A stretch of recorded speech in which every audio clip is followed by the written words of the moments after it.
need more work together from the Global South. We need a modernized United Nations where we all set ourselves the same a comprometernos objectives. desde el We multilateralismo con la commit justicia y la paz ourselves en todo from momento y en todo lugar, multilateralism a to realizar justice las and acciones que peace sean anywhere necesarias and everywhere, to y no take the solo actions needed, declaraciones para detener la not only injusta guerra de statements, Rusia to contra stop Ucrania the y unfair poner war fin of a todos Russia los on abusos de los Ukraine poderosos en and cualquier put an lugar end del to mundo, all the abuse a movilizar of the nuestros powerful esfuerzos anywhere in the para world, detener la to violencia contra las mobilize our mujeres, efforts to stop violence against sea women, en Irán, whether it be en in memoria Iran, de in Mahsa memory of Amini, Mahsa muerta en manos Amini, de la who policía died esta at the hands semana, of the police this o en week, cualquier lugar or del globo, anywhere in the world, a no naturalizar las permanentes to not violaciones a los derechos humanos normalize contra el pueblo ongoing palestino, violations of the human haciendo valer rights el of the derecho Palestinian internacional people, y las resoluciones to uphold que año tras international año esta law misma and the asamblea resolutions establece which que this conduzcan a su derecho very assembly inalienable takes a year after establecer su year, propio Estado leading to libre y its right, soberano, to its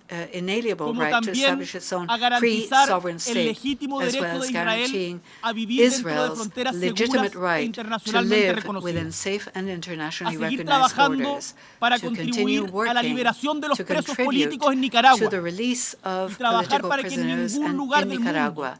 And tener so, distintas ideas del gobierno de nowhere in the turno world pueda terminar en having persecución o en ideas vulneración de los derechos different humanos. from the current Estimados government miembros de esta can asamblea, lead to el mundo entero persecution demanda or cambio, violations of y human quienes rights. somos parte de las nuevas generaciones, Distinguished members of this assembly, aprendiendo the de whole quienes nos world is calling for antecedieron, change. New tenemos el generations derecho have the y la right, responsabilidad like de those before pensar us, y and also actuar the para un futuro responsibility distinto. to think and Los ciudadanos que realize más a sufren las different consecuencias de future. sociedades The construidas citizens desde la suffering segregación y el abuso the reclaman consequences of derechos, societies built on reclaman seguridad para segregation vivir. and Ese mundo de abuse mayor bienestar call solo lo for their podremos rights lograr and for a con safe mayor life. democracia. This is a world Y that ese can only be es el achieved llamado through al more que todos y democracy. todas And this debemos hoy is a día call atender, y which we desde must Chile all estamos respond to disponibles para today. colaborar And en cada in lugar del Chile, mundo en aquello. we are willing Muchísimas to gracias. cooperate anywhere in the world to that end. Thank you very much.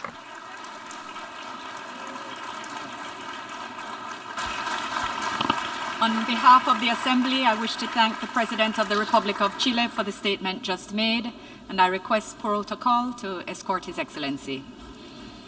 The Assembly will now hear an address by His Majesty King Abdullah II Ibn al-Hussein, King of the Hashemite Kingdom of Jordan.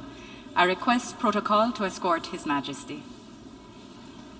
On behalf of the General Assembly, I have the honor to welcome His Majesty King Abdullah II Ibn al-Hussein, King of the Hashemite Kingdom of Jordan, and to invite him to address the Assembly. Bismillah ar-Rahman ar-Rahim. Mr. President, Mr. Secretary General, Your Excellencies, we meet today in this General Assembly as the alarm bells ring all around us. Numerous crises batter our world, crises that are increasingly interlocked. Regional conflicts with international impact, devastating climate change, pandemic disruptions, extremist violence, spiraling inflation, looming recession, and for all too many around the world, the growing reality of hunger. Developing countries have been hardest hit. Is this the future we will leave to the generations yet to come?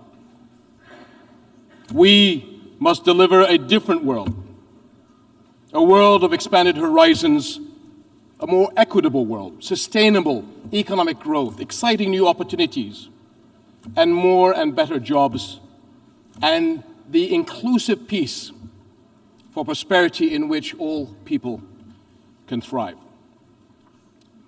To reach these goals, our countries must unite behind effective, collaborative action.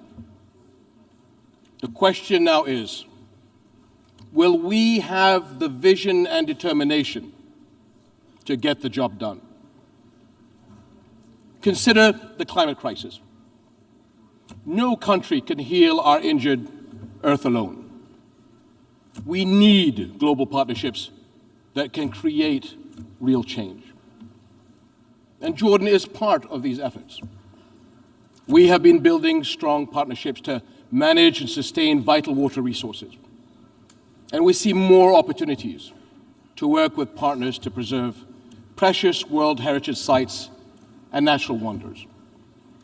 The unique Dead Sea, the sacred Jordan River, and the resilient coral reefs of the Gulf of Aqaba, which are all threatened by climate change. Food security is another global priority. Hundreds of millions of people go to bed hungry, and the numbers are rising.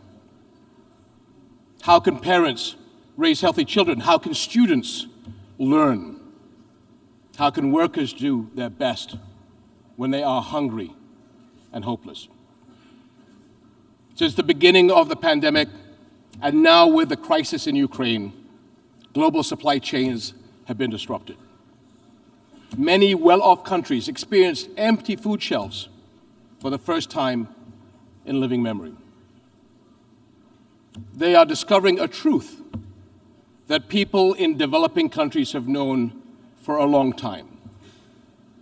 For countries to thrive, affordable food must get to every family's table. On a global level, this demands collective measures to ensure fair access to affordable food and speed the movement of staples to countries in need. My friends, sustainable, inclusive economic growth has too often been a victim of global crises. But it can also be a defense that strengthens us to endure the storms. In my region, we are looking to build integrated partnerships that tap the capabilities and resources of each of our countries for the benefit of all. We see regional resilience pacts coming together to stimulate fresh opportunities and growth.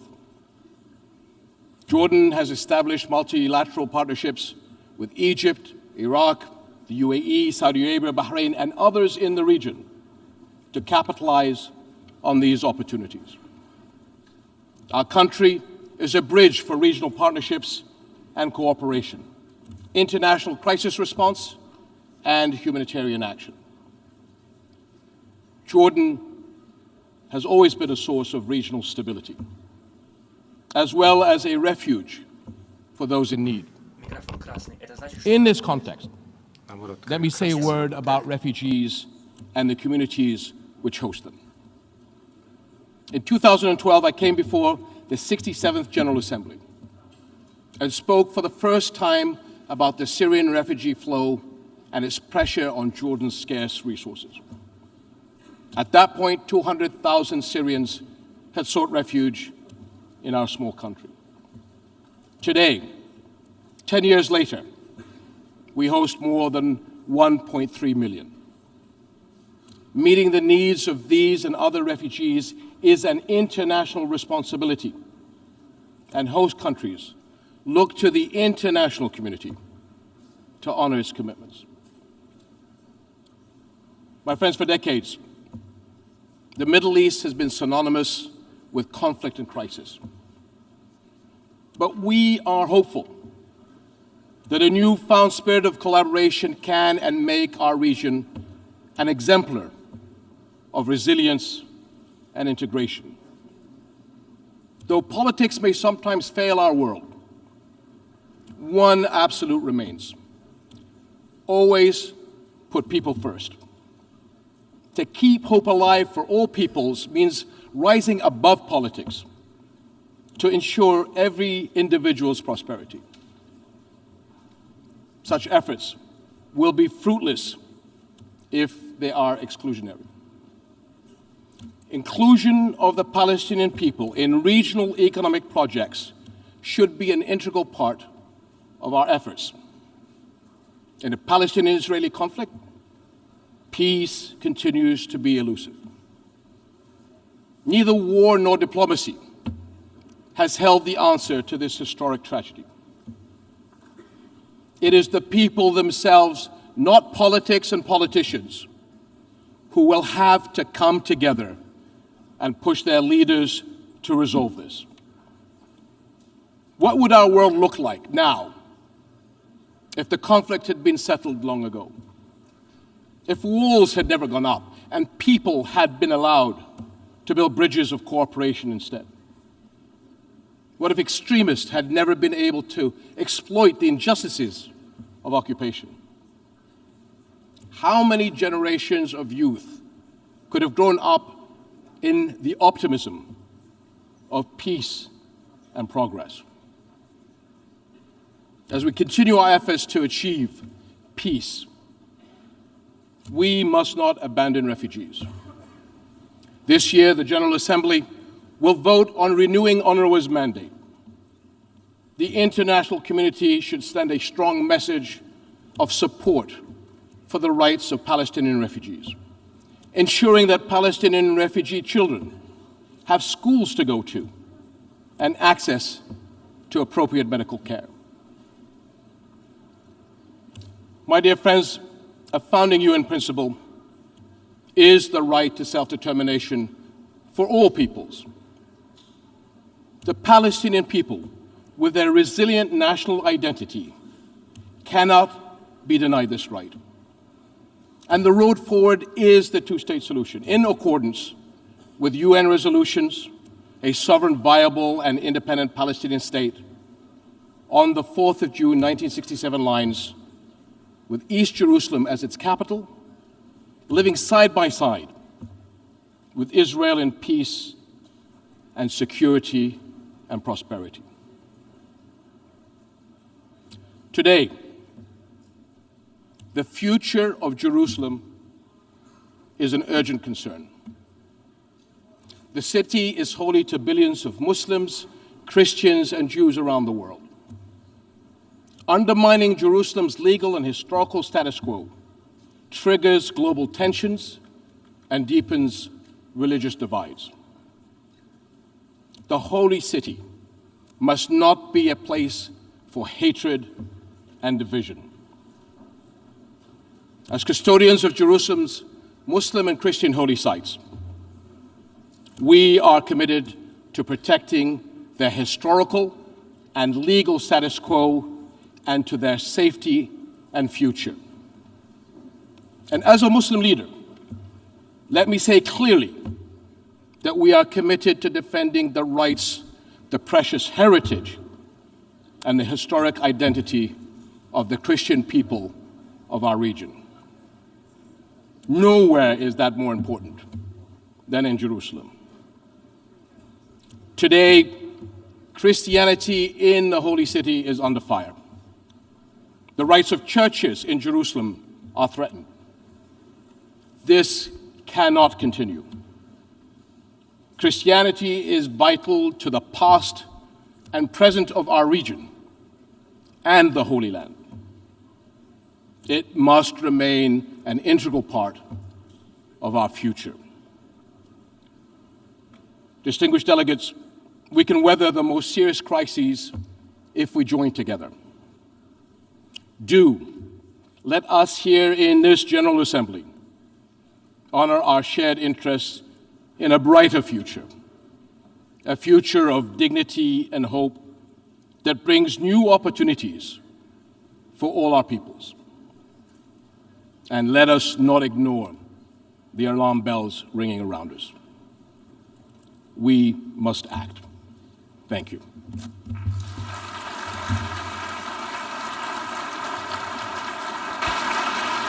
On behalf of the Assembly, I wish to thank the King of the Hashemite Kingdom of Jordan for the statement just made, and I request protocol to escort His Majesty. The Assembly will now hear an address by His Excellency Gustavo Petro Urrego, President of the Republic of Colombia. I request protocol to escort His Excellency. On behalf of the General Assembly, I have the honor to welcome His Excellency Gustavo Petro Urrego, President of the Republic of Colombia, and to invite him to address the Assembly. Presidente de la Asamblea General de la Organización de Naciones Unidas, Chava Urochi, Secretario General de la Organización de las Naciones Unidas, Antonio Guterres, excelentísimos señores, jefes de Estado y jefes de misiones acreditados ante la versión número 77 de la Asamblea General de las Naciones Unidas, Vicesecretaria General de la Organización de las Naciones Unidas, Amina Mohamed. A todas y todos, Vengo de uno de los 3 países más bellos de la Tierra. Allí hay una explosión de vida. Miles de especies multicolores en los mares, en los cielos, en las tierras. Vengo de la tierra de las mariposas amarillas y de la magia. Allí en las montañas y valles de todos los verdes, no solo bajan las aguas abundantes, bajan también los torrentes de la sangre. Vengo de un país de belleza ensangrentada. Mi país no solo es bello, allí también hay violencia.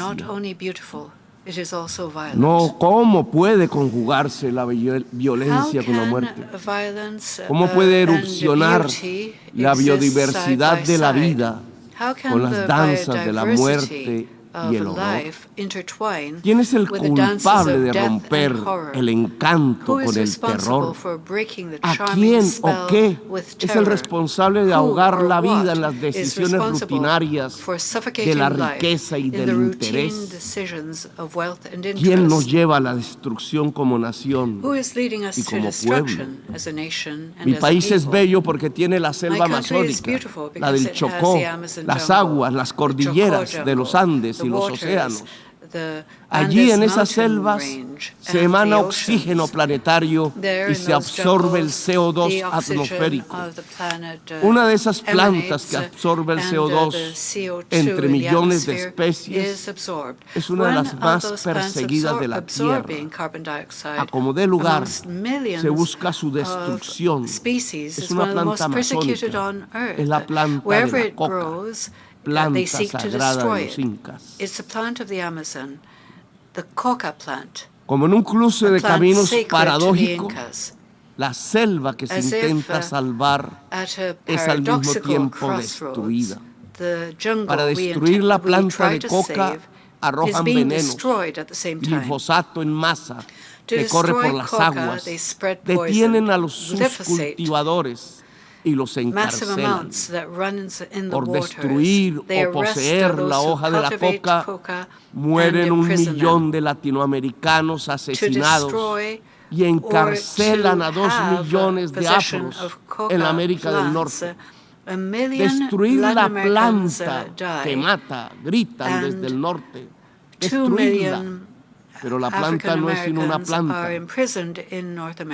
Más de las Destroy the billones de killer especies plant que is the cry parecen from the cuando north. desatan But the el plant is fuego just sobre la one selva. among many of the Destruir la millions selva, el that Amazonas, perish se when convirtió en la consigna que siguen fire breaks out estados in the y jungle. negociantes. Destroying the No jungle, importa el destroying the grito de los Amazon científicos, has become the bautizando la catchword selva which como states uno de los and grandes business pilares people follow. climáticos. They Para ignore las the relaciones call del of poder del scientists mundo, who la baptize selva y sus the jungle habitantes as one of the son major los climate culpables de la pillars. plaga que las For power azota. relations in the world, A las the relaciones jungle de and poder its inhabitants las are those azota responsible la for the adicción al plague dinero, that afflicts them. a perpetuarse, The relations al of petróleo, power are a la plagued cocaína y by a las the drogas addiction más to duras money, para to poder perpetuate themselves, anestesiarse más.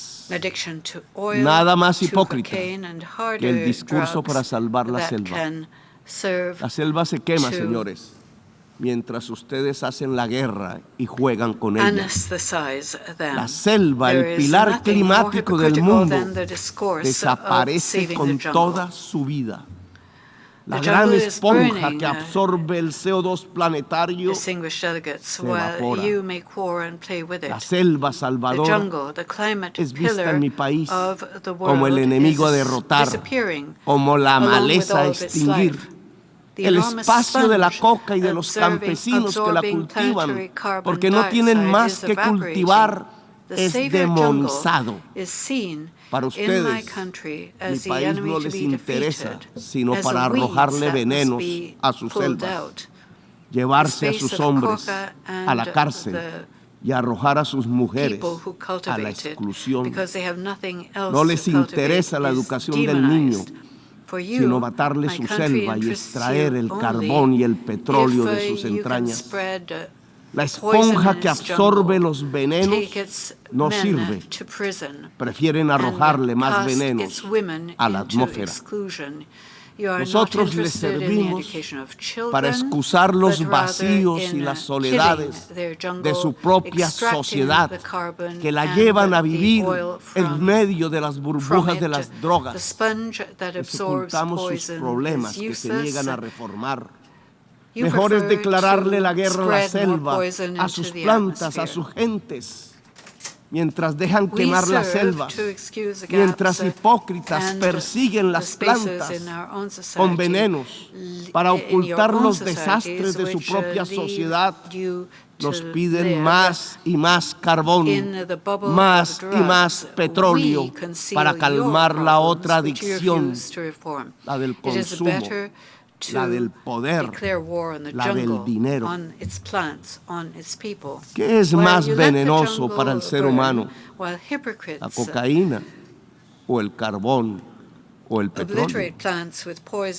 El dictamen del poder ha ordenado que la cocaína es el veneno y debe ser perseguida. Así ella solo cause mínimas muertes por sobredosis y más por las mezclas que provoca su clandestinidad dictaminada. Pero en cambio, el carbón y el petróleo deben ser protegidos.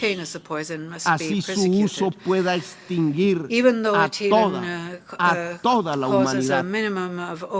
Estas son las cosas del poder mundial. Cosas de la injusticia, cosas de la irracionalidad, porque el poder mundial se ha vuelto irracional. Ven en la exuberancia de la selva, en su vitalidad, lo lujurioso, lo pecaminoso, el origen culpable de la tristeza de sus sociedades, imbuidas en la profunda compulsión ilimitada de tener y de consumir. ¿Cómo ocultar la soledad del corazón? En su sequedad, en medio de sociedades sin afectos, competitivas, hasta encarcelar el alma en la soledad, si no es echando la culpa a la planta, al hombre que la cultiva, a los secretos libertarios de la selva. Según el poder irracional del mundo, la culpa no es del mercado que recorta la existencia. La culpa es de la selva. Las cuentas bancarias se han vuelto ilimitadas. Los dineros guardados de los más poderosos de la tierra ya no podrán siquiera gastarse en el tiempo de los siglos. La tristeza de la existencia que produce esa artificial convocatoria a la competencia la llenan con ruido y con drogas. La adicción al dinero y al tener tiene otra cara.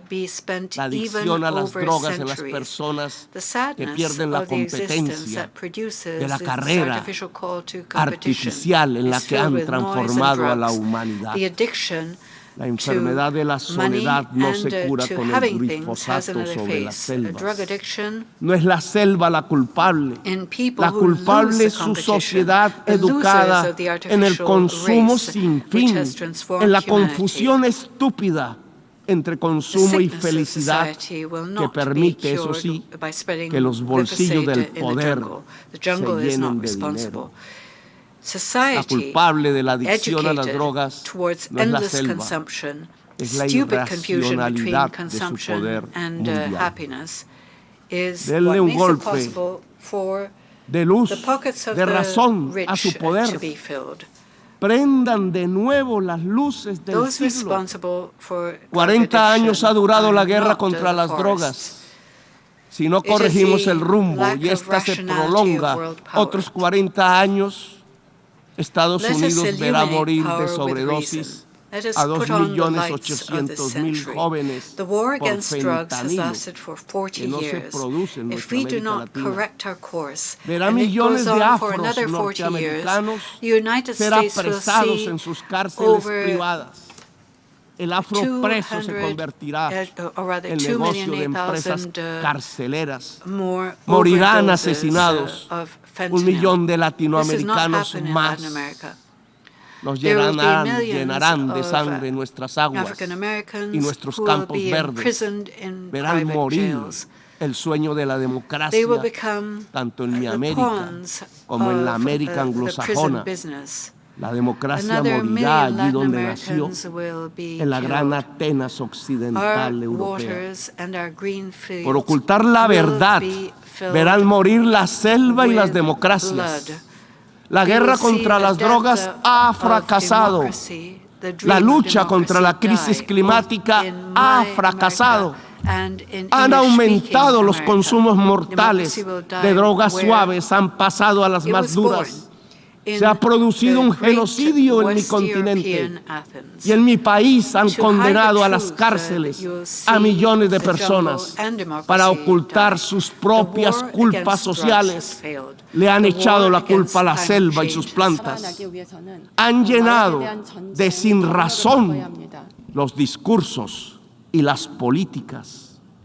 Yo les demando desde aquí, desde mi Latinoamérica From soft herida, drugs, we move to hard acabar drugs. con la There's been a irracional guerra genocide in contra my las drogas. continent and in my country. Disminuir el It consumo has de led drogas millions of people no necesita to de prison, guerras, de to hide armas. their own, social Necesita flaws. que todos They have blamed the construyamos jungle una and its mejor plants. sociedad, They have una filled sociedad discourse más and solidaria, politics más with afectuosa, irrationality. donde la I intensidad call de la vida here salve de las for my adicciones y de wounded las Latin nuevas America to an end esclavitudes. to the irrational war against drugs. Quieren menos Decreasing drogas. drug consumption Piensen does en not menos need ganancias wars. y en más It needs for amor. all of us to build a better Piensen society en un with more ejercicio solidarity, racional with more del affection, poder. where the intensity No of life toquen will con save sus people from venenos addiction and new slavery. la belleza de mi You want patria. fewer drugs? Ayúdennos Think sin of fewer hipocresías profits and more a love. salvar la selva Think of a rational amazónica exercise para of salvar power. la Do vida de not la affect the humanidad beauty en el of my planeta. country with your poison. Ustedes Help reunieron us los without científicos hypocrisy y ellos to save the hablaron Amazon con la jungle, razón, to save the life of con humanity on matemáticas Earth. y modelos You brought together the climatológicos. scientists, and they Dijeron spoke que se reasonably. acercaba el fin de la especie With humana, mathematics and climate que su models, tiempo they ya said no es de that milenios, the end of the ni human siquiera de species siglos. was upon La us. ciencia prendió That la alarma y dejamos de escucharla. The time left La to guerra us nos is sirvió de not excusa even millennia, para no not tomar even las centuries. medidas necesarias. Science sounded the Cuando alarm, más se and we stopped necesitaban las listening. acciones, The war served cuando as an los excuse discursos ya to no not take the servían, necessary measures. cuando era indispensable When action was depositar most los needed, dineros en los when fondos discourse was no para salvar la longer humanidad, useful, cuando había when que it was alejarse cuanto indispensable antes to put the money in the del funds carbón y to del save petróleo, humanity, se when we inventaron had una to draw guerra away y otra from y otra. coal Invadieron and oil Ucrania, as pero quickly as también possible. Irak They y invented Libia y one Siria. war after Invadieron another, en after nombre another. del They invaded petróleo y Ukraine, del gas. but also Iraq, Descubrieron Libya, en el siglo Syria. They XXI invaded in la the peor name de of sus oil and adicciones, gas. la adicción al In the dinero 21st y al century, they petróleo. discovered the worst of their Las addictions, guerras the les han addiction to money servido and de to oil. excusa para no actuar contra la Wars have crisis served as an climática. excuse Las to guerras not les han mostrado counter climate cuán change. dependientes son Wars de lo have que shown them acabará how dependent con they la are especie humana. on what will Si observan put an que los end pueblos to se the llenan de human hambre y race. de sed y If emigran you por millones observe hacia el that norte, people, hacia donde that está el the agua, peoples of the world entonces suffer ustedes from los hunger and encierran, thirst, construyen and muros, emigrate in their millions despliegan towards the north, ametralladoras, where the water is, les then disparan, you los expulsan imprison como them, si no you fueran build seres walls, humanos, you use quintuplican machine la guns, you shoot at mentalidad them, you expel them de as if quien they were creó not human políticamente beings.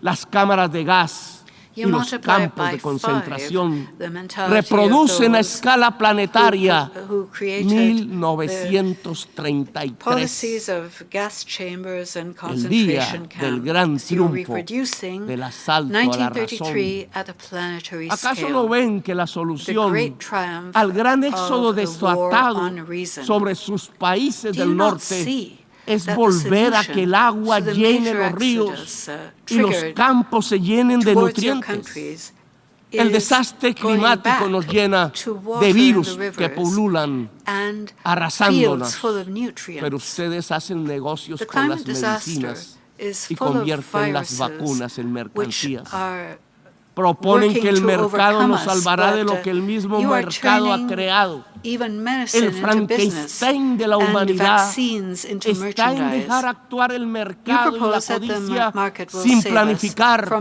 rindiendo el cerebro y la razón, arrodillando la racionalidad humana a la codicia. ¿Para qué la guerra si lo que necesitamos es salvar la especie humana? ¿Para qué sirve la OTAN y los imperios si lo que viene es el fin de la inteligencia? El desastre climático matará centenares de millones de personas y oigan bien, no lo produce el planeta, lo produce el capital. La causa del desastre climático es el capital. La lógica de relacionarnos para consumir cada vez más, para producir cada vez más y para que algunos pocos ganen cada vez más. Es eso lo que produce el desastre climático. Le articularon a la lógica de la acumulación ampliada del capital los motores energéticos del carbón y del petróleo y desataron el huracán, el cambio químico de la atmósfera, cada vez más profundo y mortífero. Ahora, en un mundo paralelo, la acumulación ampliada del capital es una acumulación ampliada de la muerte. Desde las tierras de la selva y la belleza, allí donde decidieron hacer de una planta selvática amazónica un enemigo, extraditar y encarcelar a sus cultivadores, les invito a detener la guerra y a detener el desastre climático. Aquí en esta selva amazónica hay un fracaso de la humanidad. Tras las hogueras que la queman, tras su envenenamiento, hay un fracaso integral, civilizatorio de la humanidad. Detrás de la adicción a la cocaína y a las drogas, detrás de la adicción al petróleo y al carbón, está la verdadera adicción de esta fase de la historia humana. La adicción al poder irracional, a la ganancia y al dinero.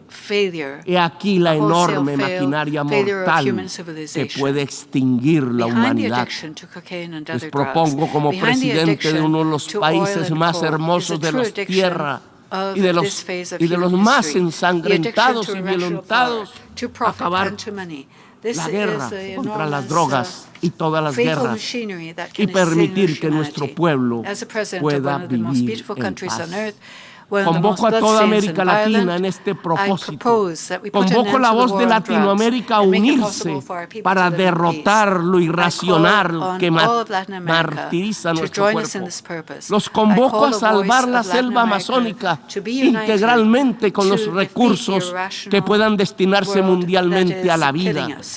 Si no tienen la capacidad para financiar el fondo de la revitalización de la selva, si pesa más destinar el dinero a las armas que a la vida, entonces reduzcan la deuda externa para liberar nuestros propios espacios presupuestales y con ellos realizar la tarea de salvar la humanidad y la vida en el planeta. Lo podemos hacer nosotros si ustedes los del norte no quieren. Solo cambien deuda por vida. Solo cambien deuda por naturaleza. Les propongo y los convoco en América Latina para ello. Dialogar para acabar la guerra. No nos presionen para linderarnos en los campos de la guerra. Es la hora de la paz. Que los pueblos eslavos hablen entre sí, que lo hagan los pueblos del mundo. La guerra es solo una trampa que acerca el fin de los tiempos en la gran orgía de la irracionalidad. Desde América Latina convocamos a Ucrania y Rusia a hacer la paz. Solo en paz podremos salvar la vida en esta nuestra tierra común. No hay paz total sin justicia social, económica y ambiental. Estamos en guerra también con el planeta. Sin paz con el planeta no habrá paz entre las naciones. Sin justicia no hay paz social. there is no Gracias, muy social amable por peace. escuchar. Thank you for your kind attention. On behalf of the Assembly, I wish to thank the President of the Republic of Colombia for the statement just made, and I request protocol to escort His Excellency. The Assembly will hear an address by His Excellency Recep Tayyip Erdogan, President of the Republic of Turkey. I request protocol to escort His Excellency.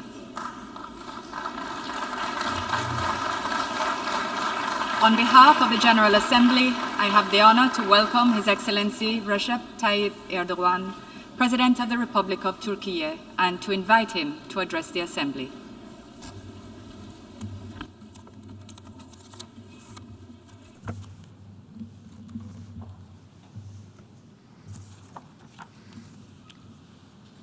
Sayın Başkan, değerli devlet ve hükümet başkanları, Mr. Chairman, Sayın Genel Sekreter, kıymetli delegeler, sizleri şahsım ve milletim adına en kalbi duygularla, saygıyla selamlıyorum. Birleşmiş Milletler 77. Genel Kurulu'nun ülkelerimiz ve tüm insanlık için hayırlara vesile olmasını diliyorum. Genel Kurul Başkanlığı görevini üstlenen Sayın Kısaba Körosi'yi tebrik ediyorum. Genel Kurul toplantımız için belirlenen iç içe geçmiş sınamalara dönüştürücü çözümler için dönüm noktası temasını son derece isabetli buluyorum. Zira toplantımızı dünyamızın birden fazla tehditle eş zamanlı olarak baş etmeye çalıştığı kritik bir dönemde gerçekleştiriyoruz. Koronavirüs salgınıyla mücadelede aldığımız derslerin en başta geleni küresel sorunların çözümünde uluslararası dayanışmanın önemiydi. Türkiye olarak salgın sürecinde hiçbir ayrım gözetmeden 161 ülke ve 12 uluslararası kuruluşa destek sağladı. Yerli ve milli aşımız Türkovak'ı tüm insanlığın hizmetine sundu. İklim değişikliğiyle mücadeleye verdiğimiz önemin göstergesi olarak Paris Anlaşması'nı geçtiğimiz yıl onayladık. Ulusal beyanımızla 2053 yılı için net sıfır emisyon hedefimizi ve yeşil kalkınma devrimimizi ilan ettik. Birleşmiş Milletler Biyolojik Çeşitliliğin Korunması Sözleşmesi'nin 16. Taraflar Konferansı'na ev sahipliği yaparak bu alanda da öncü rol oynamayı sürdüreceğiz. Salgının tedarik zincirlerinde yol açtığı aksaklıklar sebebiyle ağır darbe alan küresel ekonominin Rusya-Ukrayna savaşıyla birlikte yeni bir şok dalgasına daha maruz kaldığını görüyoruz. Artan enerji, gıda ve ham madde fiyatlarının oluşturduğu enflasyon baskısı dünya çapında tüm ekonomileri ve sosyal refahı menfi yönde etkilemektedir. Gelişmeler enerji arz güvenliğinin önemini de çarpıcı bir şekilde yeniden gündeme taşımıştır. Türkiye olarak öteden beri enerji konusuna bir rekabet değil, işbirliği alanı olarak baktık. Kendi ihtiyacımız yanında bölgesel ve küresel enerji güvenliğini destekleyen pek çok projeyi hayata geçirdik. Bu adımların isabeti ve önemi son gelişmelerle bir kez daha anlaşılmıştır. Yaşanan süreç gıda güvenliğini de riske atmıştır. Maddi ve teknolojik imkanların en üst seviyeye ulaştığı 21. yüzyılda dünya nüfusunun halen 1/5'inin açlığın ve yoksulluğun pençesinde kıvranmasının izahı mümkün değildir. crippled in the Dünya hands of son poverty gelişmelerle and hunger. 2030'da sıfır açlık seviyesine ulaşmayı amaçlayan sürdürülebilir kalkınma hedeflerinden de uzaklaşmaya başlamıştır. İnsanlığın karşı karşıya kaldığı bu karanlık tabloyu umudun ışığıyla aydınlatabilmenin yegane yolu uluslararası işbirliği ve dayanışmayı hakkaniyetli ve adaletli bir yaklaşımla güçlendirmektir. Ortak kaderimizi etkileyen sınamalara karşı ortak gündemle harekete geçmemiz gereken bir döneme giriyor.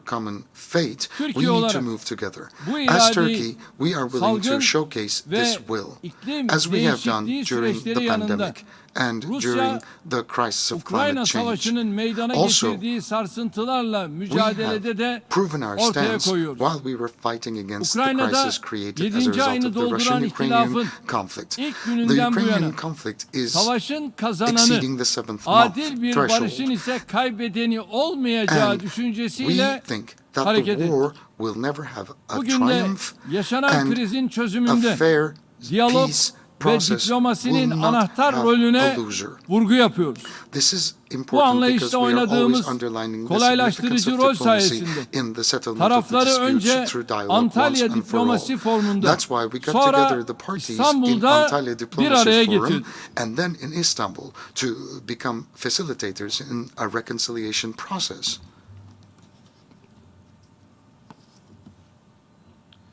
Sayın Genel Sekreterle birlikte yürüttüğümüz yoğun çabalar neticesinde Ukrayna tahılının Karadeniz üzerinden dünyaya ulaşmasını temin ettik.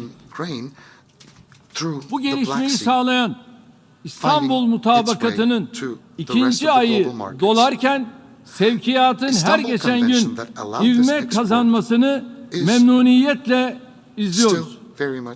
Tahıl arzının sürdürülmesinin sağlanmasında kritik öneme sahip bu mutabakat, Birleşmiş Milletler'in son yıllarda imza attığı en büyük başarılardan biridir. Dünyanın dört bir yanında uluslararası camiadan medet umanların Birleşmiş Milletler'e besledikleri güven bu başarıyla yeniden tazelenmiştir. İstanbul Mutabakatı, taraflar açısından hayati önem arz eden meselelerde müzakerelerin sonuç verdiğini de ispatlamıştır. Benzer bir yaklaşım, yine tüm insanlığın güvenliğini ilgilendiren Zaporijya nükleer santralindeki kriz konusunda da sergilenebilir. Son günlerde yeniden alevlenen savaşın Ukrayna'nın toprak bütünlüğü ve bağımsızlığı temelinde sonlandırılmasına yönelik gayretlerimizin kuzeyindeki 4 milyonu aşkın sivil ülkemizin sağladığı güvenlik şemsiyesi ve uluslararası yardımlar sayesinde hayata tutunmaktadır. Kuzeybatı Suriye'deki yardım mekanizmasının temelini oluşturan kararın uzatılması için Güvenlik Konseyi mesuliyetini yerine getirmelidir. Ülkemize, güvenlik güçlerimize ve sivillere terör saldırıları gerçekleştiren bölücü gündemiyle Suriye'nin toprak bütünlüğünü tehdit eden PKK ve türevlerine karşı Türkiye'nin kayıtsız kalması beklenemez. Bu terör örgütünü isim değişiklikleri gibi ucuz kurnazlıklarla meşrulaştırmaya çalışanları bir an önce teröristleri silahlandırmaktan ve desteklemekten vazgeçmeye, hatalarından dönmeye davet ediyoruz. Terörizme karşı her türlü tedbiri almaya muktedir olduğumuzu, terör örgütlerine karşı gerekeni yapmaktan asla çekinmeyeceğimizi tekrar kuvvetle belirtiyoruz. Suriyeli kardeşlerimizin ülkelerine gönüllü, güvenli ve onurlu şekilde dönmelerini temin etmek için gerekli şartları oluşturma konusunda da üzerimize düşeni samimiyetle yapıyoruz. fashion. Savaştan kaçan We are trying sivillerin to ripen the conditions so that insani the civilians şartlarda fleeing war hayatlarını can go back sürdürebilmeleri to için their own motherlands. Suriye'nin And in order for them to çeşitli lead a bölgelerinde dignified life, 100 we are bin building biriket ev 100,000 inşa ediyor. bricket homes in Bunların several parts of önemli bir Syria bölümünü so that they tamamlayıp can teslim ettik. seek refuge Ayrıca there. yaklaşık A vast 1 majority of these milyon 100,000 Suriyelinin brick homes have already been topraklarına dönmesini completed and they sağlayacak have been 200 handed bin over konut to their inşası owners. için de hazırlıklara And we başladık. have started our preparations in order Güvenli to build an bölgelerdeki additional 13 ayrı 200,000 merkezde housing units ve so that 1 kırsallarında million Syrians will be inşa able to go back to edilecek their bu projenin homelands. hayata geçmesi In için secure uluslararası zones, in safe toplumun zones, in desteğine a ihtiyaç total var. of 13 different centers, and Suriye'de in rural hayata areas, these projects geçireceğimiz will be completed, yerleşim and yerleri we need the projesi international konusunda support in order for that to be herkesin possible. gerekli çabayı göstermesini, Within this project, we dayanışma need everybody to sergilemesini show bekliyoruz. serious and a committed Mülteci solidarity krizi and commitment. kendilerine The daha iyi bir irregular gelecek migration, aramak için yola the çıkan refugee masumların crisis botlarını batırıp is onları ölüme not terk to be solved etmekle, through sınırlara leaving them to demise, duvarlar örmekle, insanları to- toplama kamplarına through building doldurmakla walls on the çözülemez. borders, and Bu krizin through çözümü collecting them in refugee İnsanı camps. ve insan hayatını We can merkeze only alan solve this gayretlerden problem through geçmektedir. efforts Hal that put böyleyken the humans and the Yunanistan'ın human life at the Ege core. Denizi When that ve is the Doğu situation, Akdeniz'de we göçmenlere can clearly yönelik see that the zulümlerinin Greeks giderek are arttığını becoming much more görüyoruz. tyrant towards the refugees Türkiye olarak around the Aegean biz Sea and the Eastern yeni Mediterranean. aylan As bebeklerin Turkey, we don't want to see cesetleri the bodies of kıyıklara vurmasın diye babies such as çırpınırken Aylan to be washed Yunanistan ashore. hukuksuz, But at the same time, Greece pervasız is geri unfortunately itmeleriyle pushing Ege'yi back these refugees bir in an mülteci illegal mezarlığına fashion, in a very tyrant çevirmektedir. fashion, turning the Aegean into a graveyard for Geçen hafta refugees.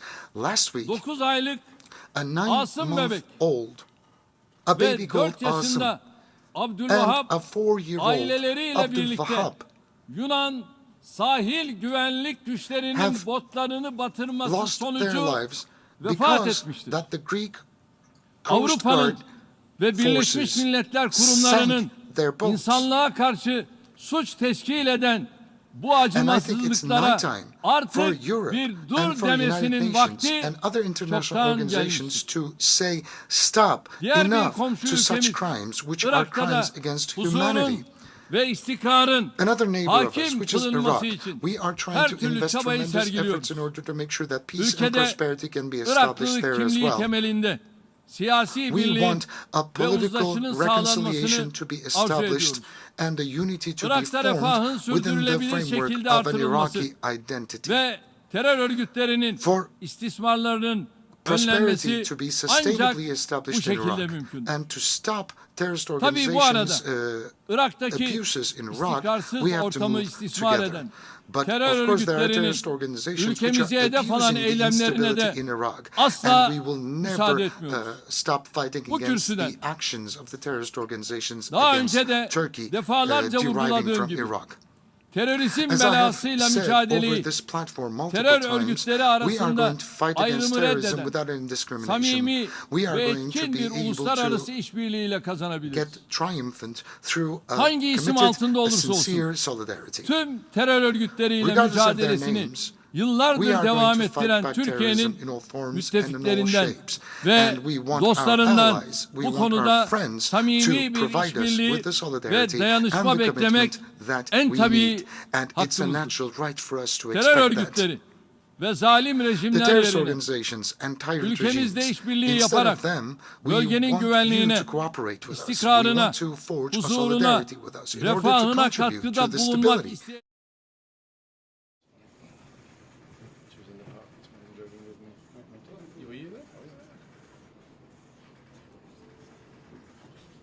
Thank you. Thank you. We were right quite a lot before that. Did you?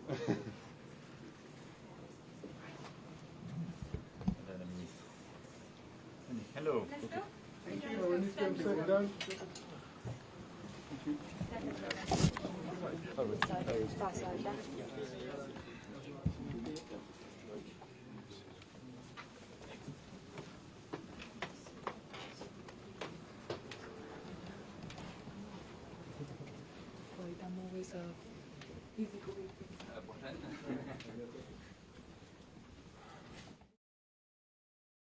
The much desired Libya'da level of adil prosperity. ve muteber bir seçimin A yapılarak fair and prevalent meşruiyetini halktan election alan period will have to güçlü be bir conducted in hükümetin Libya. iş başına And a strong gelmesi government will have to be hepimizin established there, katkıda bulunacağı gaining temel legitimacy hedef from the will olmalı. of the people. And this Orta is Doğu something that we all coğrafyasında have to kalıcı contribute barış to. ve istikrarın For tesisi a prevalent açısından peace and sona prosperity in erdirilmesini the Middle Eastern gerekli geography, gördüğümüz we need İsrail, to finalize Filistin the ihtilafında Israeli-Palestinian iki devletli conflict çözüm once and for all vizyonuna through the güçlü destek establishment of a veriyoruz. two-state solution. Kudüs'ün This is tarihi something that we strongly ve support. kültürel kimliğiyle We have to Harem-i Şerif'in preserve the kutsiyetine historical and saygı cultural identity gösterilmesi, of Jerusalem, işgal and we have altındaki to respect topraklardaki Harem-i Şerif, yasa dışı yerleşim and faaliyetlerinin we have to durdurulması, stop the illegal Filistinlilerin can ve settlements mal in güvenliğinin the occupied sağlanması regions şart. through establishing a Bölgedeki sorunun security adil, for the lives kalıcı and the ve commodities of the kapsamlı bir çözüme Palestinians. We have to kavuşturulması için establish a permanent başkenti and a Doğu fair Kudüs olan solution for the bağımsız region, ve with egemen Eastern Filistin Jerusalem devletinin becoming kurulması a dışında capital, bir ihtimal and through yok. establishing a free Türkiye olarak and sovereign Palestinian İsrail ile state. There are no ilişkilerimizi other solutions hem whatsoever than kendimizin this. hem bu ülkenin hem Filistin halkının This is going to hem be de bölgenin for huzuru, the best interests of the istikrarı, world, for the geleceği Palestinian için people, for the birleştirmeyi Israeli people, sürdürmekte and for the kararlıyız. region. And we are Bu going to süreçte contribute our Birleşmiş efforts in Milletler order for that to be Filistinli possible. mültecilere yardım ajansının kurumsal ve mali And it is our kapasitesinin international geliştirilerek community's Filistinli responsibility to mazlumlara help sahip the çıkılması Palestinian Refugee uluslararası Assistance toplumun Agency of the United sorumluluğudur. Nations to Türkiye, have an İran'la increased yürütülen financial capacity. kapsamlı ortak eylem planının At the same time, küresel ve we are bölgesel istikrar için closely concerned taşıdığı about the önemi problems daima vurgulamış bir ülke. deriving from Iran. We İran'ın have always supported nükleer the programına ilişkin JPAC. hususların diplomasi ve diyalog yoluyla çözümüne yönelik need görüşmelerin en kısa Diplomacy sürede and dialogue in order to settle sonuçlandırılarak the disputes about the uygulamaya nuclear program of geçirilmesini Iran once and for all. bekliyoruz. And we want solutions Azerbaycan'ın to be created işgal once and for all. altındaki topraklarını kurtarması, Güney And Kafkasya'da Azerbaijan has to kalıcı barışın free ve the occupied istikrarın lands temini once and for konusunda all. tarihi bir fırsat We penceresi have a açılmıştır. historical opportunity to make Türkiye sure olarak that a permanent peace Azerbaycan and ile stability can be Ermenistan established arasında in yürütülen southern süreçleri Caucasia. destekleyerek As Turkey, bu we have been fırsatın very supportive of the değerlendirilmesi process için going on between çok önemli Azerbaijan and adımlar Armenistan, attık.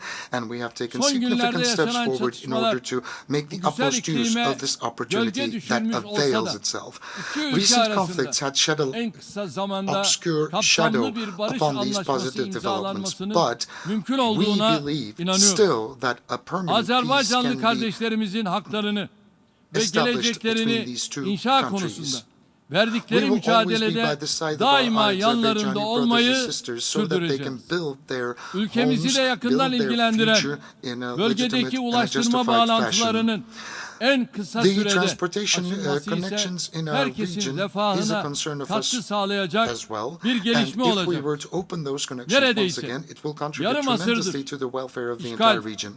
çatışma, terörizm, At the same time, almost sefalet for gibi the last sorunlarla boğuşan 50 years, Afganistan Afghanistan yine bir has been sınamadan fighting against geçmiştir. conflict, Ülkedeki terrorism, geçici and hükümetin poverty.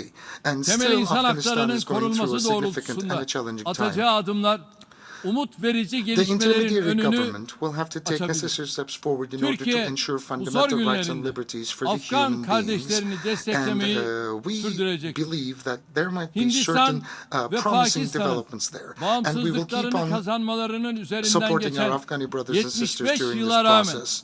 aralarında hala India and güçlü bir Pakistan, barış after having ve established işbirliği their tesis sovereignty and edilememiş independence olmasından üzüntü duyuyoruz. 75 years ago, they still Dileğimiz haven't established peace Keşmir'de and solidarity adil ve kalıcı barış between one another. ve huzura And this is ulaşılmasıdır. much Yakın unfortunate. tarihte We hope yaşanan and pray that bir a sel fair felaketi and a sebebiyle permanent peace and son derece prosperity will be sıkıntılı günler established in geçiren Kashmir. Pakistan halkına And we would like to extend our tekrar condolences geçmiş olsun sincerely to diyoruz. the people of Pakistan Afetin because of ardından the disaster başlattığımız floods that they insani had yardım experienced quite recently. çalışmalarımızı And after the flood, aralıksız we have launched sürdürüyoruz. humanitarian aid Uluslararası campaigns which are toplumunda still Pakistan sustained. halkına And we Çin'den would like to